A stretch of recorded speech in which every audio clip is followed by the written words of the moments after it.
Welcome back to Xylem learning. Jessy ആണ്, ജിതിൻ സാറാണ് സംസാരിക്കുന്നത്. സോ മക്കളെ, ഞാൻ ഇന്ന് വന്നിട്ടുള്ളത് ഏറ്റവും ഇമ്പോർട്ടന്റ് ആയിട്ട് നമ്മുടെ SSLC സോഷ്യൽ സയൻസിനകത്ത് ഇമ്പോർട്ടന്റ് ആയിട്ട് ചോദിക്കാൻ സാധ്യതയുള്ള ചില ചോദ്യങ്ങളും അതിന്റെ ഉത്തരങ്ങളുമായിട്ടാണ്. സോ വീഡിയോ നിങ്ങൾക്ക് ഇഷ്ടപ്പെട്ടിട്ടുണ്ടെങ്കിൽ ആദ്യം തന്നെ വീഡിയോക്ക് ലൈക്ക് ചെയ്യണം. കൂടാതെ ഈ ചാനൽ സബ്സ്ക്രൈബ് ചെയ്യാത്ത ആളുകളാണെങ്കിൽ നിർബന്ധമായും സബ്സ്ക്രൈബ് ചെയ്യണം. കാരണം SSLC പഠിക്കുന്ന മക്കളാണ്. നിങ്ങൾക്ക് ഒരുപാട് ഇമ്പോർട്ടന്റ് ആയിട്ടുള്ള ഇൻഫർമേഷൻസുകൾ നിങ്ങൾക്ക് ഇനിയും ലഭ്യമാകണം. കൃത്യസമയത്ത് ഇത്തരത്തിലേക്കുള്ള ഇൻഫർമേഷൻസ് നിങ്ങൾക്ക് ലഭ്യമാകണമെങ്കിൽ നിങ്ങൾ ചാനൽ നിർബന്ധമായിട്ട് എന്ത് ചെയ്യണം, സബ്സ്ക്രൈബ് ചെയ്യണമെന്ന് പറഞ്ഞുകൊണ്ട് ഞാൻ തുടങ്ങട്ടെ. സോ ആദ്യം തന്നെ മക്കളെ ശ്രദ്ധിച്ചോളൂ, ഇതുവരെ ട്യൂഷൻ ഒന്നും ചേരാത്ത ആളുകളാണെങ്കിൽ അവർക്ക് വേണ്ടിയിട്ടുള്ള ബാച്ചാണ് സൈലത്തിന്റെ അസ്ത്ര ബാച്ച് എന്ന് പറയുന്നത്. സോ അസ്ത്ര ബാച്ചിനകത്ത് നിങ്ങൾ ജോയിൻ ചെയ്യുകയാണെങ്കിൽ 995400800800 എന്ന നമ്പറിൽ ജസ്റ്റ് ഒന്ന് വിളിച്ചാൽ മാത്രം മതി. നിങ്ങൾക്ക് പെട്ടെന്ന് തന്നെ എന്ത് ചെയ്യാം, ജോയിൻ ചെയ്യാൻ പറ്റും.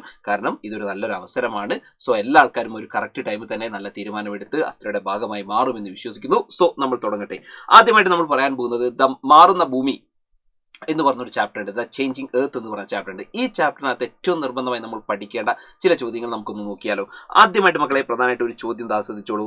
How volcanoes are useful to humankind. മക്കളെ, അഗ്നിപർവ്വതങ്ങൾ മനുഷ്യരാശിക്ക് എങ്ങനെ ഉപയോഗപ്രദമാണ്, എങ്ങനെയാണ് അഗ്നിപർവ്വതങ്ങളൊക്കെ മനുഷ്യനെ എങ്ങനെ ചെയ്തത് ഉപകാരപ്പെടുന്നത് എന്ന് നമുക്ക് എന്ത് ചെയ്യണം, ജസ്റ്റ് നോക്കണം. അതിൽ ഏറ്റവും പ്രധാനപ്പെട്ട ആൻസറുകൾ എന്ന് പറഞ്ഞാൽ മക്കളെ നോക്കിക്കോളൂ, ഒരു 3 മാർക്കിന് വരെ ചോദിക്കാൻ സാധ്യതയുള്ള ഭാഗമാണ് ഇത്, ഈ ഒരു പ്രധാനപ്പെട്ട ഭാഗം. അതിനകത്ത് ഫസ്റ്റ് വൺ നിങ്ങൾക്ക് കാണാം, ജിയോ തെർമൽ എനർജി റിലീസ്ഡ്. നിങ്ങൾ നോക്ക്, ഫസ്റ്റ് ഇമ്പോർട്ടന്റ് ആയിട്ടുള്ള ഒരു പോയിന്റ് ആണ്. Geothermal energy released from the volcanic region is converted into electricity in certain areas. അപ്പൊ മക്കൾ ശ്രദ്ധിക്കുക, ഈ പറഞ്ഞ അഗ്നിപർവ്വത സ്ഫോടനങ്ങളൊക്കെ ഉണ്ടാകുമ്പോൾ പ്രധാനമായിട്ട് എന്ത് ചെയ്യുന്നുണ്ട്, ഭൗമ താപോർജ്ജം പുറന്തള്ളുന്നുണ്ട്. ഈ ഭൗമ താപോർജ്ജം ഉപയോഗിച്ചുകൊണ്ട് നമുക്ക് എന്തുണ്ടാക്കാം, ഇലക്ട്രിസിറ്റി അല്ലെങ്കിൽ വൈദ്യുതി നമുക്ക് എന്ത് ചെയ്യാം, ഉണ്ടാക്കാം. അപ്പൊ ശ്രദ്ധിക്കുക, ഈ പറഞ്ഞ അഗ്നിപർവ്വത സ്ഫോടനങ്ങൾ കൊണ്ട് നമുക്ക് എന്തുകൂടി ഉണ്ടാക്കാം, ഈ പറഞ്ഞ വൈദ്യുതി അല്ലെങ്കിൽ ഇലക്ട്രിസിറ്റി ഉണ്ടാക്കാം. ഇതാണ് ഒന്നാമത്തെ പോയിന്റ്, ഫസ്റ്റ് പോയിന്റ് ഇതാണ് മക്കളെ.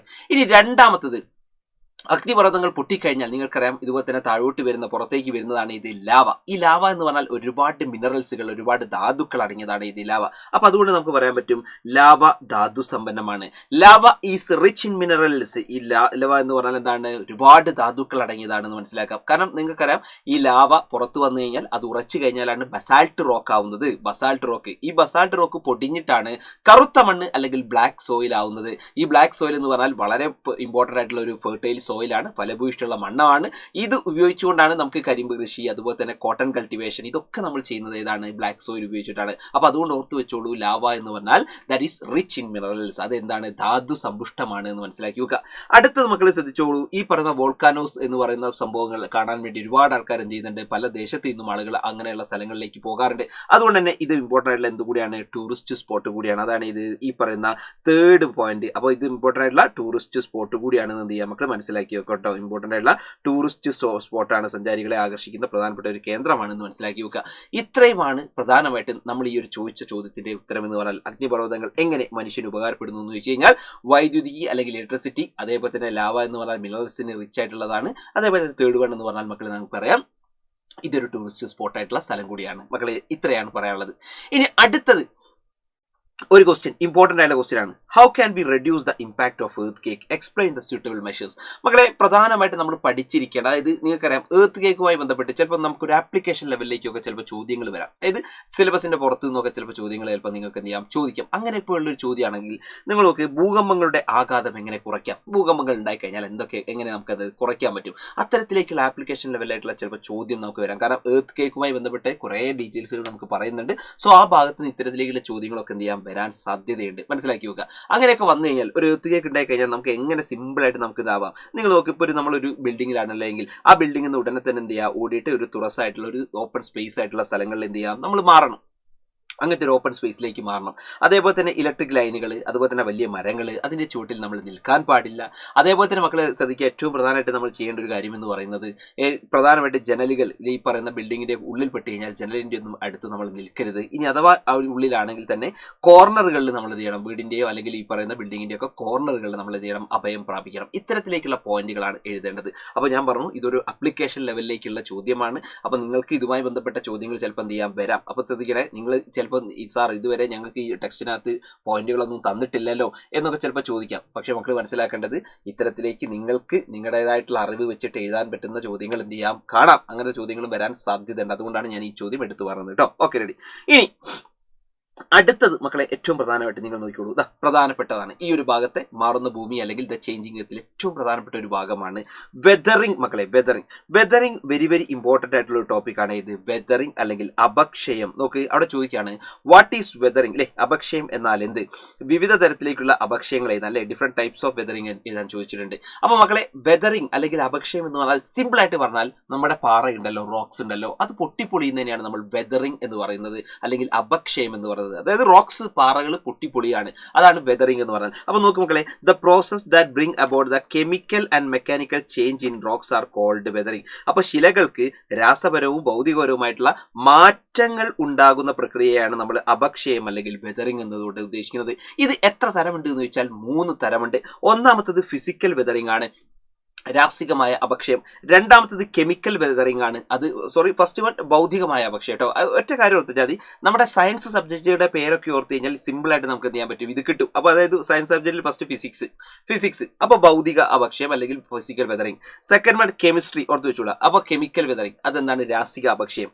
തേർഡ് വൺ ബയോളജി, അപ്പൊ ബയോളജിക്കൽ വെതറിംഗ് അല്ലെങ്കിൽ ജൈവിക അപക്ഷയം. അപ്പൊ ഓർത്ത് വെച്ചോളാം, നമ്മുടെ സയൻസ് സബ്ജക്റ്റുകളെ 3 സബ്ജക്റ്റുകളുടെ പേരൊന്ന് ഓർത്ത് വെച്ച് കഴിഞ്ഞാൽ നിങ്ങൾക്ക് ഈസി ആയിട്ട് എന്ത് ചെയ്യാം, വെതറിംഗ് പഠിക്കാം പറ്റൂട്ടോ. അപ്പൊ ഏതൊക്കെയാണ് ഈ പറഞ്ഞ ഫിസിക്കൽ വെതറിംഗ് ഉണ്ട്, അതുപോലെ കെമിക്കൽ വെതറിംഗ് ഉണ്ട്, ബയോളജിക്കൽ വെതറിംഗ് ഉണ്ട്, ഭൗതിക അപക്ഷയമുണ്ട്, രാസിക അപക്ഷയമുണ്ട്, അതുപോലെ ജൈവിക അപക്ഷയമുണ്ട്. ഇങ്ങനെ 3 എണ്ണം ഉണ്ട്. ഇത് എന്താണെന്നുള്ളത് വളരെ ഷോർട്ട് ആക്കിയിട്ടാണ് ഞാൻ ആദ്യം നിങ്ങൾക്ക് പറഞ്ഞു തരുന്നത്, ഇത് എന്താണെന്നുള്ളത്. കാരണം ടെക്സ്റ്റ് ബുക്കിനകത്ത് ഓൾറെഡി ഇതേപോലെ തന്നെ കുറച്ച് ഡീറ്റെയിൽ ആയിട്ടുള്ള കാര്യങ്ങളുണ്ട്. അത് പഠിക്കുന്നതിന് മുമ്പ് ആദ്യം സിമ്പിൾ ആയിട്ട് നമ്മൾ എന്ത് ചെയ്യാം, ഇത് എന്താണെന്നുള്ളത് ജസ്റ്റ് ഒന്ന് ഓർത്ത് വെച്ചോളാം. മക്കൾ ആദ്യം നോക്കിക്കോളൂ, ഫിസിക്കൽ വെതറിംഗ് എന്ന് പറഞ്ഞാൽ നോക്കുക മക്കളെ, ഒന്നാമത് ഫിസിക്കൽ വെതറിംഗ് അല്ലെങ്കിൽ ഭൗതിക അപക്ഷയം. മക്കൾ മനസ്സിലാക്കേണ്ടത്, ഇവിടെ പാറകൾ പൊടിയുന്നുണ്ട്, എന്തിന്റെ ഭാഗമായിട്ടാണ് മക്കൾ മനസ്സിലാക്കേണ്ടത്, ഹീറ്റ്, അതേപോലെ തന്നെ കോൾഡ് വാട്ടർ, താപം, തണുപ്പ്, അതുപോലെ തന്നെ വെള്ളം, ഇവ മൂലം ഇതുപോലെ തന്നെ എന്താണ്, ശിലകൾ ഇതുപോലെ തന്നെ പൊടിയാണ്. നിങ്ങൾ ആലോചിച്ച് നോക്കുക, ഇപ്പൊ ചില സ്ഥലങ്ങളിലൊക്കെ നിങ്ങൾക്കറിയാം, ഇവിടെ ചിലപ്പോൾ നല്ല ചൂട് ഏറ്റിട്ട് ഇതേപോലെ തന്നെ ഈ പാറകൾ ചിലപ്പോൾ എന്ത് ചെയ്യും, പൊട്ടിക്കീറും. അതുപോലെ തന്നെ ഭയങ്കരമായ തണുപ്പ് ഉണ്ടായി കഴിഞ്ഞാൽ അങ്ങനെയും പൊട്ടുന്നുണ്ട്. അതല്ലാതെ ഇവിടെ ചിലപ്പോൾ വെള്ളം കെട്ടി നിന്ന് ഇതുപോലെ ഇങ്ങനെയുള്ള വിള്ളലുകൾ ഉണ്ടാവില്ല, ക്രീക്സുകൾ ഉണ്ടാവും, അതിലൊക്കെ തന്നെ വെള്ളം കെട്ടി നിന്ന് അത് ഒരുപാട് പ്രധാനപ്പെട്ട വിള്ളലുകളിലൂടെയൊക്കെ ഇറങ്ങിയിട്ട് അങ്ങനെയും പാറകൾ എന്ത് ചെയ്യാം, പൊട്ടാം. അപ്പൊ ഇതൊക്കെയാണ് ഇത് നമ്മുടെ ഫിസിക്കൽ വെതറിംഗ് അല്ലെങ്കിൽ ഭൗതിക അപക്ഷയം എന്ന് പറയുന്നത്, അതാണ് ഭൗതിക അപക്ഷയം. ഇനി രണ്ടാമത്തെ മക്കൾ ശ്രദ്ധിക്കുക, കെമിക്കൽ വെതറിംഗ് എന്ന് പറഞ്ഞാൽ അതിന്റെ പ്രധാനപ്പെട്ട റീസൺസ് എന്ന് പറഞ്ഞാൽ, അതൊന്ന് റെയിൻ ഉണ്ട്, അതുപോലെ തന്നെ എയർ ചേഞ്ച് ഉണ്ട്, അതായത് വായു ഉണ്ട്, അതുപോലെ തന്നെ എന്താണ് ഈ മഴയൊക്കെ തന്നെ പ്രധാനപ്പെട്ട ഒരു കാരണമാണ്. അപ്പൊ അങ്ങനെയുള്ള സ്ഥലങ്ങളിൽ മക്കൾ ശ്രദ്ധിക്കുക, ഇങ്ങനത്തെ ശിലകൾക്കൊക്കെ എന്ത് സംഭവിക്കുന്നു വെച്ച് കഴിഞ്ഞാൽ അതിന്റെ ഷേപ്പ് മാറും, ആകൃതി മാറുന്നുണ്ട്, കളറ് മാറുന്നുണ്ട്. ഇത്തരത്തിലേക്ക് എന്താണ് സംഭവിക്കുന്നതാണ് ഇത് കെമിക്കൽ വെതറിംഗ് അല്ലെങ്കിൽ രാസിക അപക്ഷയം. ഇത് ഏറ്റവും ലാസ്റ്റ് ആൻഡ് ഫൈനൽ ആണ് ഇത് ബയോളജിക്കൽ വെതറിംഗ് അല്ലെങ്കിൽ ജൈവികമായ അപക്ഷയം. ഇത് എന്താണ് ജൈവിക അപക്ഷയം എന്ന് പറഞ്ഞാൽ മക്കളെ ശ്രദ്ധിക്കുക, ഈ പറയുന്ന പ്ലാന്റ്സുകൾ 3 പ്രധാനപ്പെട്ട ആൾക്കാരെയാണ് പറയുന്നത്. അതൊന്ന് പ്ലാന്റ്സ് ഉണ്ട്, അനിമൽസ് ഉണ്ട്, അതുപോലെ തന്നെ പീപ്പിൾ ഉണ്ട്. മക്കൾ മനസ്സിലാക്കുക, സസ്യങ്ങളുണ്ട്, മൃഗങ്ങളുണ്ട്, മനുഷ്യരുണ്ട്. ഈ സസ്യങ്ങളും മൃഗങ്ങളും മനുഷ്യരും ഇതേപോലെ തന്നെ എന്താണ് ഇവരുടെയൊക്കെ ഇടപെടലിന്റെ ഭാഗമായിട്ട് പാറകൾ പൊട്ടിപ്പൊളിയാണ്. ഇപ്പൊ ഒരു എക്സാമ്പിൾ നിങ്ങൾക്ക് അവിടെ കാണിച്ചിട്ടുണ്ട്, നിങ്ങൾ നോക്കി, ഒരു മരം, ഈ മരം ഇതേപോലെ തന്നെ ഈ പാറയുടെ ഒക്കെ പല ഗ്യാപ്പിലൂടെ ഇതുപോലെ തന്നെ അതിന്റെ വേരുകൾ ഇറങ്ങുമ്പോൾ സ്വാഭാവികമായിട്ടും ഈ പാറയ്ക്ക് എന്ത് ചെയ്യുന്നുണ്ട്, പൊട്ടലുകൾ സംഭവിക്കുന്നുണ്ട്. അങ്ങനെയുള്ളതാണ് ബയോളജിക്കൽ വെതറിംഗ് അല്ലെങ്കിൽ പ്രധാനപ്പെട്ട ജൈവിക അപക്ഷയം എന്ന് പറയുന്നത്. ഓക്കെ, ഇത്രയാണ് നമുക്ക് അവിടെ എന്ത് ചെയ്യാനുള്ളത്, പറയാനുള്ളത്. മനസ്സിലാക്കി വെക്കുക, ഏറ്റവും ഇമ്പോർട്ടന്റ് ആയിട്ട് നമ്മൾ പഠിച്ചിരിക്കേണ്ടതാണ് കേട്ടോ. ഓക്കെ, റെഡി അല്ലേ, സെറ്റ് അല്ലേ? അപ്പൊ നോക്കിക്കോളൂ, ഈ പറഞ്ഞ ഫിസിക്കൽ വെതറിംഗ് ഒന്ന് നിങ്ങൾ നോക്കിക്കോളൂ, കാണുന്നുണ്ടല്ലോ അല്ലേ? അതേപോലെ തന്നെ നോക്കിക്കോളൂ, ഈ രാസിക അപക്ഷയം എന്താ നിങ്ങൾക്ക് അവിടെ കാണാൻ വേണ്ടി പറ്റുന്നുണ്ട്. അതുപോലെ തന്നെ നോക്കിക്കോളൂ, ഈ പറഞ്ഞ ജൈവിക അപക്ഷയം. മക്കൾ ശ്രദ്ധിക്കണേ, ജൈവിക അപക്ഷയത്തിൽ ഈ പറയുന്ന മരങ്ങൾ മാത്രമല്ല, മനസ്സിലാക്കി വെക്കുക, ജീവികളുണ്ട്, ചെറു ജീവികളുണ്ട്. അതിലൊരു എക്സാമ്പിളാണ് നമ്മുടെ എലികളൊക്കെ തന്നെ മാളങ്ങൾ ഇതുപോലെ തന്നെ കുഴിക്കുന്നുണ്ട്. അതും ഇതേപോലെ തന്നെ എന്താണ്, അപക്ഷയം തന്നെയാണ്, അതും ഒരു അപക്ഷയ പ്രവർത്തനമാണെന്ന് മനസ്സിലാക്കി വെക്കുക കേട്ടോ. ഓക്കെ, ഇത്രയാണ് നമുക്ക് അവിടെ എന്ത് ചെയ്യാനുള്ളത്, പറയാനുള്ളത്. ഇനി ഇത് മക്കൾ ശ്രദ്ധിക്കുക, ടെക്സ്റ്റ് ബുക്കിലാണെങ്കിൽ ഇത് വൈഡായിട്ട് എന്ത് ചെയ്തിട്ടുണ്ട്, പറഞ്ഞിട്ടുണ്ട്. അപ്പൊ ഫിസിക്കൽ വെതറിംഗ് എന്താണെന്നും അതൊക്കെ തന്നെ കൃത്യമായിട്ട് എന്ത് ചെയ്യുന്നുണ്ട്, അവിടെ കൊടുക്കുന്നുണ്ട്. അപ്പൊ ഇതിനകത്ത് ജസ്റ്റ് ഒന്ന് അറിഞ്ഞിരിക്കേണ്ട ഒരു സാധനം, ഫിസിക്കൽ വെതറിംഗിലാണെങ്കിൽ ഒന്ന് ടെമ്പറേച്ചർ ഇമ്പോർട്ടന്റ് ആണ്, അതേപോലെ തന്നെ മക്കൾ ശ്രദ്ധിക്കണം, മെയിനായിട്ടും ഈ പറയുന്ന വാട്ടറും ഇമ്പോർട്ടന്റ് ആണെന്ന് മനസ്സിലാക്കുക. കെമിക്കൽ വെതറിംഗിൽ ഓക്സിജൻ, കാർബൺ ഡൈ ഓക്സൈഡ് പോലുള്ള, അതേപോലെ തന്നെ വാട്ടർ കേട്ടോ, എയർ, അതേപോലെ തന്നെ വാട്ടർ. അതുപോലെ തന്നെ ബയോളജിക്കൽ വെതറിംഗിൽ പ്ലാന്റ്സ് ഉണ്ട്, അതുപോലെ തന്നെ അനിമൽസ് ഉണ്ട്. മനസ്സിലാക്കി വെക്കുക കേട്ടോ. ഓക്കെ, ഇത്രയാണ് നമുക്ക് എന്ത് ചെയ്യാനുള്ളത്, അവിടെ പഠിക്കാനുള്ളത്. അപ്പൊ താപവ്യതിയാനം, അതുപോലെ തന്നെ പ്രധാനമായിട്ട് ഇതുപോലെ തന്നെ ഈ പറയുന്ന ജലം ഓർത്ത് വെച്ചുകൂടാ. ഓക്സിജൻ, കാർബൺ ഡൈ ഓക്സൈഡ്, ജലം ഒരു ഇമ്പോർട്ടൻ്റ് ആണ്. അതുപോലെ തന്നെ ഈ പറയുന്ന സസ്യങ്ങളുടെ വേരുകൾ, അതേപോലെ തന്നെ പ്രധാനപ്പെട്ട ചെറുജീവികൾ ഈ ഓർത്ത് വെച്ചോളാം. ഇത്രയും സംഭവങ്ങളാണ് നമ്മൾ ഈ പറയുന്ന അപക്ഷയവുമായി ബന്ധപ്പെട്ട് നമ്മൾ പഠിച്ചു വെക്കേണ്ടത്. അപ്പോൾ ഓർത്ത് വെച്ചോളൂ മകളെ. ഷുവറാണ് 2025 ക്രിസ്മസ് എക്സാമിന് ചോദിക്കാൻ സാധ്യതയുള്ള പ്രധാനപ്പെട്ട ഒരു 4 മാർക്കിന്റെ ചോദ്യമാണ് വെതറിംഗ് അല്ലെങ്കിൽ അപക്ഷയം എന്ന് പറയുന്നത് കേട്ടോ. ഓർത്ത് വെച്ചോ, ഒരു 4 മാർക്കിനൊക്കെ ചോദിക്കും ഇത് അപക്ഷയം എന്ന് പറയുന്നത്. വെരി വെരി ഇമ്പോർട്ടന്റ് ആയിട്ടുള്ള ടോപ്പിക് ആണ് ഇത്, അപക്ഷയം. Okay, ready. ഇനി മക്കളെ ശ്രദ്ധിക്കുക, അടുത്തയിലേക്കാണ് നമ്മൾ എന്ത് ചെയ്യുന്നത്, അടുത്തതാണ് കടക്കാൻ പോകുന്നത്. മക്കൾ എല്ലാ ആൾക്കാരും ശ്രദ്ധിച്ചോളൂ. നെക്സ്റ്റ് വൺ അടുത്തതാണ്. How can weathering be useful to human beings? മക്കൾ ശ്രദ്ധിക്കുക, അപക്ഷയ പ്രവർത്തനങ്ങൾ ഏതെല്ലാം വിധത്തിലാണ് മനുഷ്യന് ഉപകാരപ്പെടുന്നത് മനസ്സിലാക്കി വെക്കണം. എങ്ങനെ അപക്ഷയം നമുക്ക് മനുഷ്യന് ഉപകാരപ്പെടുന്നത്? മക്കളെ ഒരു 4 പോയിന്റ് അവിടെ പഠിക്കുന്നുണ്ട്. അതിൽ ഫസ്റ്റ് വൺ നിങ്ങൾക്ക് അവിടെ കാണാൻ വേണ്ടി പറ്റുന്നുണ്ട് മക്കളെ. Weathering leads to formation of soil. ഒന്നാമത്തത് സോയിൽ ഫോർമേഷൻ ആണ്. സോയിൽ ഫോർമേഷൻ അല്ലെങ്കിൽ എന്തുണ്ട് മക്കളെ, ഈ പറഞ്ഞ മണ്ണിന്റെ രൂപീകരണത്തിന് എന്ത് ചെയ്യുന്നുണ്ട്, സഹായിക്കുന്നുണ്ട്. ഇതാണ് ഒന്നാമത്തത്, മണ്ണിന്റെ രൂപീകരണത്തിന് എന്ത് ചെയ്യുന്നു, സഹായിക്കുന്നു. അടുത്തത് നിങ്ങൾ നോക്ക്, it helps to separate minerals from rocks അല്ലേ. രണ്ടാമത്തെ പ്രധാനപ്പെട്ട പോയിന്റ് എന്ന് പറഞ്ഞാൽ സെപ്പറേറ്റ് മിനറൽസ്. അതാണ് രണ്ടാമത്തത്, സെപ്പറേറ്റ് മിനറൽസ് ആണ്. അതായത് ധാതുക്കൾ വേർതിരിക്കുന്നു. അതാണ് ഇത് രണ്ടാമത്തത്, ധാതുക്കൾ വേർതിരിക്കുന്നു. മക്കളെ ഒന്ന് ജസ്റ്റ് അത് നോക്കാം, ഓരോന്നും നമുക്ക് നോക്കാം. ഒന്നാമത്തത് മണ്ണിന്റെ രൂപീകരണം. നിങ്ങൾ നോക്ക്, ഈ അപക്ഷയം സംഭവിക്കുക. ഇപ്പോൾ എലി മാളം കുഴിക്കുന്ന സമയത്ത് ഒരു ഉറച്ചു കിടക്കുന്ന അല്ലെങ്കിൽ ഒരു പാറയായിട്ടുള്ള സ്ഥലത്തൊക്കെ ആയിരിക്കും എലി മാളം കുഴിക്കുക. ആ സമയത്ത് എലി മാളം കുഴിക്കുമ്പോൾ നിങ്ങൾ കണ്ടിട്ടാവും പുറമേക്ക് ഒരുപാട് മണ്ണാണ് എന്ത് ചെയ്യുക, കാണാം അല്ലേ. നമുക്കറിയാലോ മാളത്തിന്റെയൊക്കെ അവിടെ ഒരുപാട് മണ്ണുണ്ടാവും. അപ്പൊ അവിടെ മണ്ണ് രൂപീകരിക്കുന്നുണ്ട്. അതാണ് സോയിൽ ഫോർമേഷൻ എന്നതുകൊണ്ട് ഉദ്ദേശിക്കുന്നത്. സോയിൽ ഫോർമേഷൻ അവിടെ നടക്കുന്നുണ്ട്. പാറ പൊട്ടി പൊളിയുമ്പോഴൊക്കെ അങ്ങനെ തന്നെയാണ്. ഇനി അടുത്ത നോക്കിക്കോളൂ, ഈ പറഞ്ഞ നമ്മുടെ മിനറൽ സെപ്പറേഷൻ ആണ്. അതായത് നിങ്ങൾക്കറിയാം, ഒരു സ്ഥലത്ത് നമ്മൾ എന്തെങ്കിലും ശിലകൾ ഉണ്ടെങ്കിൽ അത് പൊട്ടുമ്പോൾ, പാറകളൊക്കെ ഉണ്ടെങ്കിൽ അത് പൊട്ടുമ്പോഴായിരിക്കും മിക്കവാറും ആ പാറയുടെ ഒക്കെ ശിലകളുടെ ഒക്കെ ഇടയിൽ ധാതുക്കൾ കാണുക. ധാതുക്കൾ അല്ലെങ്കിൽ മിനറൽസ്. നിങ്ങൾ കണ്ടോ, ഈ ഒരു പിക്ചറിനകത്ത് ഇവിടെ കണ്ടില്ലേ, ഇത് മിനറൽസ് ആണ് കണ്ടോ. ഇത് ഗോൾഡ് ഡെപ്പോസിറ്റ് ആണ്. ഒരു പാറ പൊട്ടിയപ്പോഴാണ് ആക്ച്വലി നമ്മൾ എന്ത് ചെയ്യുന്നത്, ഇത് കാണുന്നത്. അപ്പൊ ഇങ്ങനെ അപക്ഷയം സംഭവിക്കുമ്പോഴാണ് ഇതിന്റെ ഉള്ളിലുള്ള സംഭവങ്ങൾ എന്ത് ചെയ്യുന്നത്, കാണുന്നത്. അതിന് വേറൊരു എക്സാമ്പിൾ കൂടി ഞാൻ കാണിച്ചു തരാം. ഇപ്പൊ നിങ്ങൾ കണ്ടോ, ഇത് ഒരു പ്രധാനപ്പെട്ട ഒരു പാറക്കെട്ട് നിറഞ്ഞൊരു സ്ഥലമായിരുന്നു. ആ സ്ഥലത്ത് ഇവിടെ ഈ മുകളിൽ ഉണ്ടായിരുന്നത് പാറയാണ്. ആ പാറ പോലെ തന്നെ ഇവിടെ ഉണ്ടായിരുന്നു. ഇവിടെയുള്ള ഈ പാറ പൊട്ടിപ്പൊളിഞ്ഞപ്പോഴാണ് ആക്ച്വലി ഇവിടെ ഭയങ്കരമായിട്ടുള്ള കോൾ അല്ലെങ്കിൽ കൽക്കരിയുടെ ഒരു ഡെപ്പോസിഷൻ നമ്മൾ എന്ത് ചെയ്യുന്നത്, കാണുന്നത്. കോൾ അല്ലെങ്കിൽ കൽക്കരിയാണ് ആക്ച്വലി ഇത് ഈ ഏരിയയിൽ കോളാണ്. അപ്പൊ ഇവിടെ പാറ പൊട്ടിയപ്പോഴാണെങ്കിൽ വെതറിംഗ് സംഭവിച്ചപ്പോഴാണ് ഇവിടെ കോൾ ഉണ്ട് എന്ന് എന്ത് ചെയ്യുന്നത്, മനസ്സിലാക്കുന്നത്. അതാണ് എന്ത് ചെയ്യുന്നത് അവിടെ മക്കളെ പറഞ്ഞിട്ടുള്ളത്. ഇതാ നോക്കിക്കോളൂ, സെക്കൻഡ് പോയിന്റ്, ധാതുക്കൾ വേർതിരിക്കപ്പെടുന്നു അല്ലെങ്കിൽ സെപ്പറേറ്റ് മിനറൽസ് ഫ്രം റോക്സ് അല്ലെ. ഈ ശിലകളിൽ നിന്നൊക്കെ ധാതുക്കൾ വേർതിരിക്കുന്നു എന്ന് പറഞ്ഞത് അതാണ്.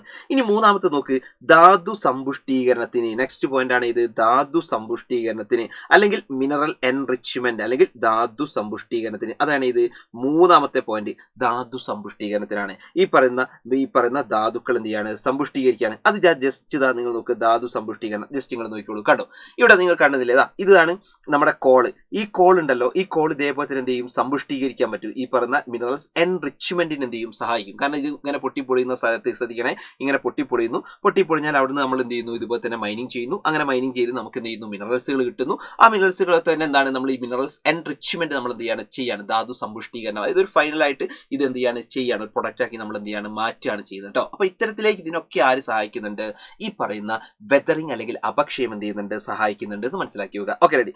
ഇനി മക്കൾ ശ്രദ്ധിക്കുക, ഏറ്റവും ലാസ്റ്റ് ഒരു പോയിന്റ് ആണ് ഈസിയർ അല്ലെ, മേക്ക് ഈസി മൈനിങ് ഈസിയർ. അപ്പൊ അടുത്ത് നോക്ക്, ഖനന പ്രവർത്തനങ്ങൾക്ക് സഹായിക്കുന്നു. ഖനന പ്രവർത്തനങ്ങൾ മക്കൾ ശ്രദ്ധിക്കുക. ഖനന പ്രവർത്തനം എന്ന് പറഞ്ഞാൽ നമുക്കറിയാലോ, ഇത്തരത്തിലേക്ക് ഒരു സ്ഥലത്ത് ശ്രദ്ധിക്കണേ, ഒരു സ്ഥലത്ത് ഇതുപോലെ തന്നെ പാറ പൊട്ടിപ്പൊളിയുന്ന സമയത്താണ് നമ്മൾ കോള് കാണുന്നത്.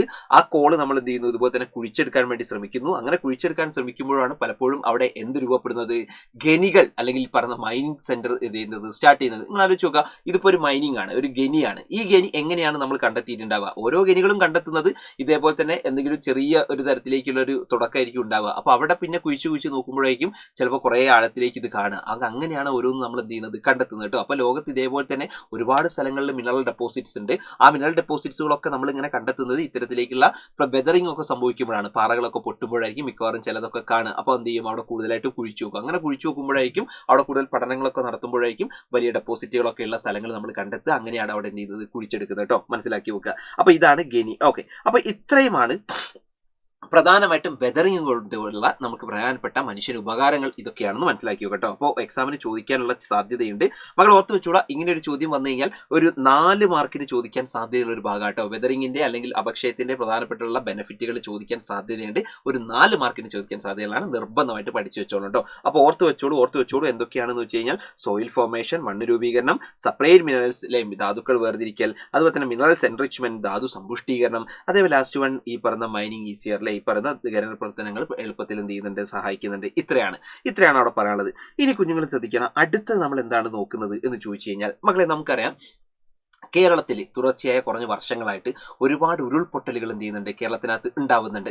സ്വാഭാവികമായിട്ടും ഈ കേരളം ഫേസ് ചെയ്യുന്ന പ്രധാനപ്പെട്ട ഒരു പ്രശ്നമാണ് ലാൻഡ് സ്ലൈഡ് അല്ലെങ്കിൽ ഉരുൾപൊട്ടൽ. അപ്പോൾ ഈ ഭാഗത്തുനിന്ന് ചോദ്യങ്ങൾ വരാനുള്ള സാധ്യതയുണ്ട്.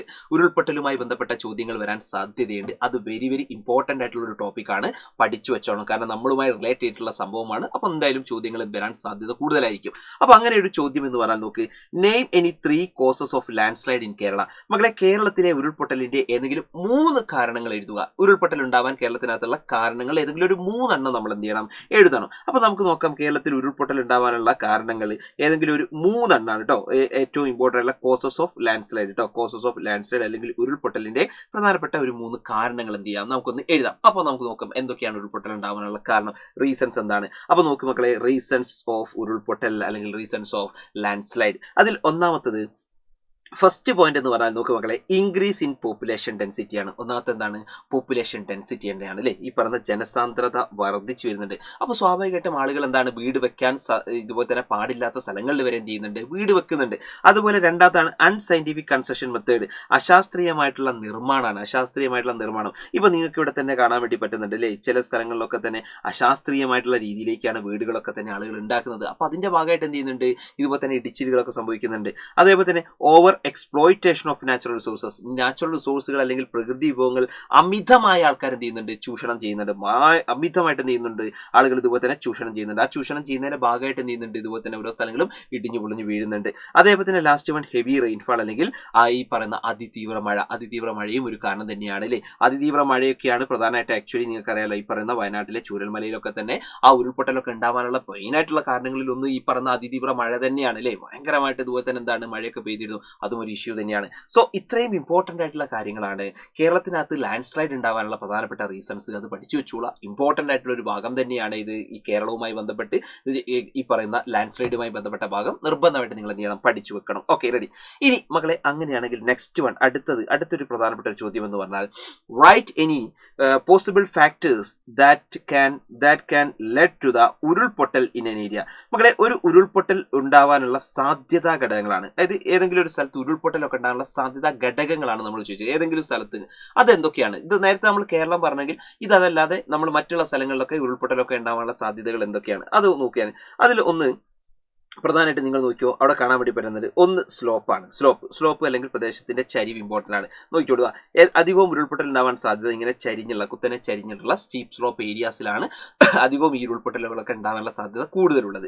അത് ഒന്നാണ്. പിന്നെ അതുപോലെ തന്നെ depth and structure of the soil ആണ്. മണ്ണിന്റെ ആഴവും ഘടനയും ഒരു ഇമ്പോർട്ടൻ്റ് ആണ്. അതായത് ഭയങ്കര ലൂസായി കിടക്കുന്ന മണ്ണ്, പാറകളൊന്നും അതായത് ഭയങ്കര ഈ പറയുന്ന ഉറപ്പില്ലാത്ത നല്ല ലൂസായി കിടക്കുന്ന മണ്ണൊക്കെ ആണെങ്കിൽ ഉറപ്പാണ് അങ്ങനെയുള്ള സ്ഥലങ്ങളിലൊക്കെ എന്ത് ചെയ്തു തന്നെ ഇത് ഉണ്ടാവാനുള്ള സാധ്യത കൂടുതലാണ്.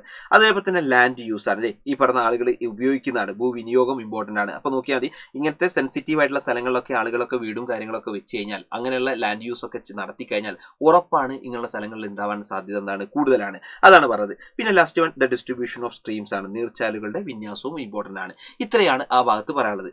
ഇനി ഇത് കഴിഞ്ഞാൽ ഈ ഒരു ഭാഗത്ത് ഏറ്റവും ലാസ്റ്റ് ആൻഡ് ഫൈനൽ ആയിട്ടുള്ള ഒരു ക്വസ്റ്റ്യൻ ആണ്, scientific methods against land slide. മകളെ, ഉരുൾപൊട്ടലിനെതിരെയുള്ള ശാസ്ത്രീയമായിട്ടുള്ള രീതികൾ. അതായത് ഉരുൾപൊട്ടൽ ഒരു സ്ഥലത്ത് ഉണ്ടായിക്കഴിഞ്ഞാൽ നമുക്കതെങ്ങനെ ഇതുപോലെ തന്നെ ശാസ്ത്രീയമായിട്ട് നമുക്ക് ഇതുപോലെ തന്നെ അതിൽ നിന്ന് രക്ഷപ്പെടാൻ ശ്രമിക്കാം. മകൾ ശ്രദ്ധിക്കണം, കംപ്ലീറ്റ് ആയിട്ട് നമുക്ക് ഇല്ലാതാക്കാൻ പറ്റില്ല.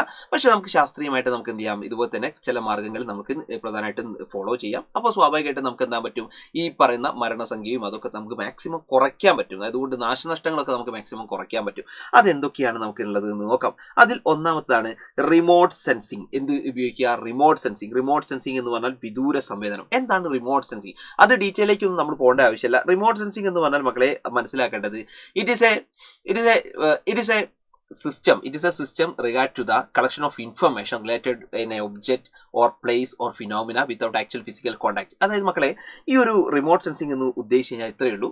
നമ്മൾ ഒരു സ്പർശബന്ധമില്ലാതെ, അതായത് മനുഷ്യന്റെ യാതൊരു ഇടപെടലില്ലാതെ ഒരു സ്ഥലത്തിനെ കുറിച്ച് അല്ലെങ്കിൽ ഒരു പ്രദേശത്തിനെ കുറിച്ച് നമുക്ക് ഒരുപാട് ഇൻഫർമേഷൻസ് നമ്മൾ കളക്ട് ചെയ്യാൻ പറ്റുന്നത്, അതായത് ഒരു സ്പർശബന്ധനമൊന്നും ഇല്ലാതെ നമുക്ക് ഒരുപാട് ഇൻഫർമേഷൻസ് കളക്ട് ചെയ്യാൻ പറ്റുന്നുണ്ടെങ്കിൽ അതിനാണ് റിമോട്ട് സെൻസിങ് എന്ന് പറയുന്നത്. ഇതിൻ്റെ ഒരു എക്സാമ്പിൾ ഞാൻ കാണിച്ചു തരാം. ഈ റിമോട്ട് സെൻസിങ് ഒരു 3 ടൈപ്പിലുണ്ട്. 3 ടൈപ്പ്. ഒന്ന് സാറ്റലൈറ്റ് റിമോട്ട് സെൻസിങ് ഉണ്ട്, അതേപോലെ തന്നെ ഏരിയൽ റിമോട്ട് സെൻസിങ്, വിമാനങ്ങൾ ഉപയോഗിച്ചുകൊണ്ട് വിവരങ്ങൾ ശേഖരിക്കാം, സാറ്റലൈറ്റ് ഉപയോഗിച്ചുകൊണ്ട് വിവരങ്ങൾ ശേഖരിക്കാം. അതുപോലെ ടെറസ്ട്രിയൽ ഫോട്ടോഗ്രാഫി ഉണ്ട്. ഈ പറയുന്ന മനുഷ്യൻ തന്നെ എന്ത് ചെയ്യാം, ഇതുപോലെ തന്നെ ഇൻഫർമേഷൻസ് അല്ലാതെ ക്യാമറയ്ക്ക് ഉപയോഗിച്ച് അതും ഷൂട്ട് ചെയ്യാം. നമ്മൾ ശ്രദ്ധിച്ചോ, ഇവിടെ കണ്ടോ, ഇവിടെ റിമോട്ട് സെൻസിങ് ഈ പറയുന്ന ഇത് സാറ്റലൈറ്റ് റിമോട്ട് സെൻസിങ് ആണ്. ഈ സാറ്റലൈറ്റ് റിമോട്ട് സെൻസിങ് എന്താണ്? സാറ്റലൈറ്റുകൾ ഉപയോഗിച്ചുകൊണ്ട്, കൃത്രിമമായിട്ടുള്ള ഉപഗ്രഹങ്ങൾ ഉപയോഗിച്ചുകൊണ്ട് ഒരു പ്രദേശത്ത് ഉരുൾപൊട്ടൽ നടക്കാനുള്ള സ്ഥലങ്ങൾ എന്ത് ചെയ്യാണ്, ഇത് കണ്ടെത്തുകയാണ്. അത് ഈ സാറ്റലൈറ്റ് ഉപയോഗിച്ചുകൊണ്ട് കണ്ടെത്തുകയാണ്. അങ്ങനെ കണ്ടെത്തിയിട്ട് നിങ്ങൾ ആലോചിക്കണം, മനുഷ്യന് നേരിട്ടൊരു ബന്ധം അതിനകത്തില്ല. ഇതൊക്കെ ഈ സാറ്റലൈറ്റുകളാണ് ചെയ്യുന്നത്. അങ്ങനെ ഈ സാറ്റലൈറ്റുകൾ ഓരോ സ്ഥലങ്ങളിൽ ഇതുപോലെ തന്നെ അത് നിരീക്ഷിച്ച് ഈ പറയുന്ന ഉരുൾപൊട്ടൽ പൊട്ടാനുള്ള സാധ്യതകൾ കണ്ടെത്തി അങ്ങനെ ഇൻഫർമേഷൻസ് നമുക്ക് പാസ് ചെയ്യാണ്. അപ്പോൾ എന്ത് ചെയ്യും, ഈ സ്ഥലങ്ങളിലൊക്കെ ആളുകളൊക്കെ താമസിക്കുന്നുണ്ടെങ്കിൽ ആ സ്ഥലത്ത് നിന്നൊക്കെ നമുക്ക് എന്ത് ചെയ്യാം, ആൾക്കാരെ മാറ്റാൻ പറ്റും. അപ്പോൾ അങ്ങനെ റിമോട്ട് സെൻസിങ് എന്ത് ചെയ്യാം, നമുക്ക് ഇതുപോലെ തന്നെ ഉപയോഗിക്കാം. അങ്ങനെ ഉരുൾപൊട്ടലിൻ്റെയൊക്കെ തന്നെ എന്ത് ചെയ്യാം, ഇതുപോലെ തന്നെ ശാസ്ത്രീയമായിട്ട് നമുക്ക് നേരിടാൻ പറ്റും. ഇനി രണ്ടാമത്തത് എന്ന് പറഞ്ഞാൽ ജിയോഗ്രഫിക്കൽ ഇൻഫർമേഷൻ സിസ്റ്റമാണ് GIS ഉപയോഗിക്കാം. അതാണ് ഭൂവിവര വ്യവസ്ഥ അല്ലെങ്കിൽ GIS. What is GIS? എന്താണ് GIS? GIS is A computer based information management system. മക്കളെ, കമ്പ്യൂട്ടർ ഉപയോഗിച്ചുകൊണ്ട് വിവരങ്ങൾ നമ്മൾ ശേഖരിക്കുന്ന ഒരു സഞ്ചയ വ്യവസ്ഥയാണ് നമ്മൾ പറയുക GIS. ഓർത്ത് വെച്ചോളാം, എന്താണ് GIS.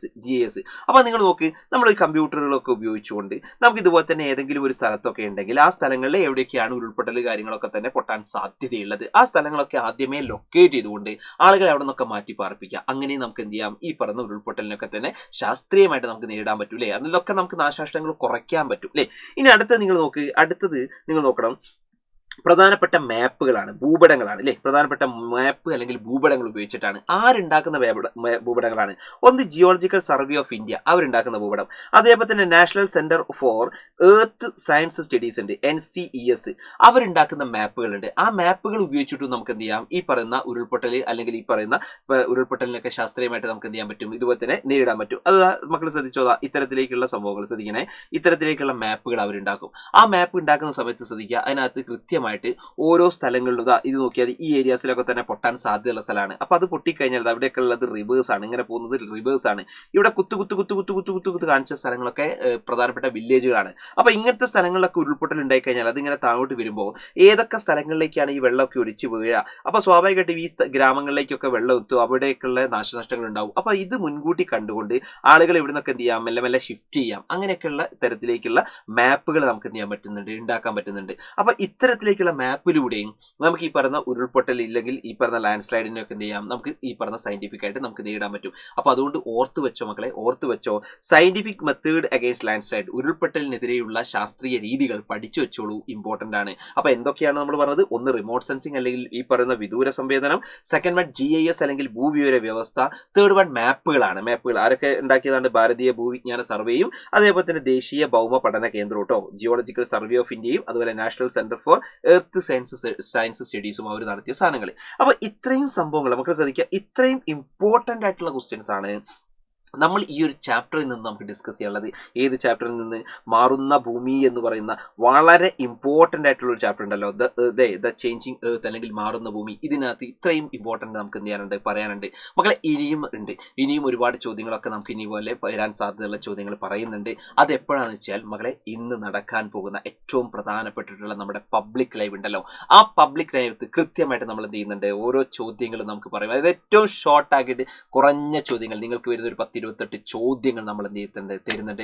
സോ ആരും മറക്കരുത്, കൃത്യം 7 മണിക്കാണ് പബ്ലിക് ലൈവ് നടക്കുന്നത്. സോ എല്ലാ ആൾക്കാരും എത്തുക.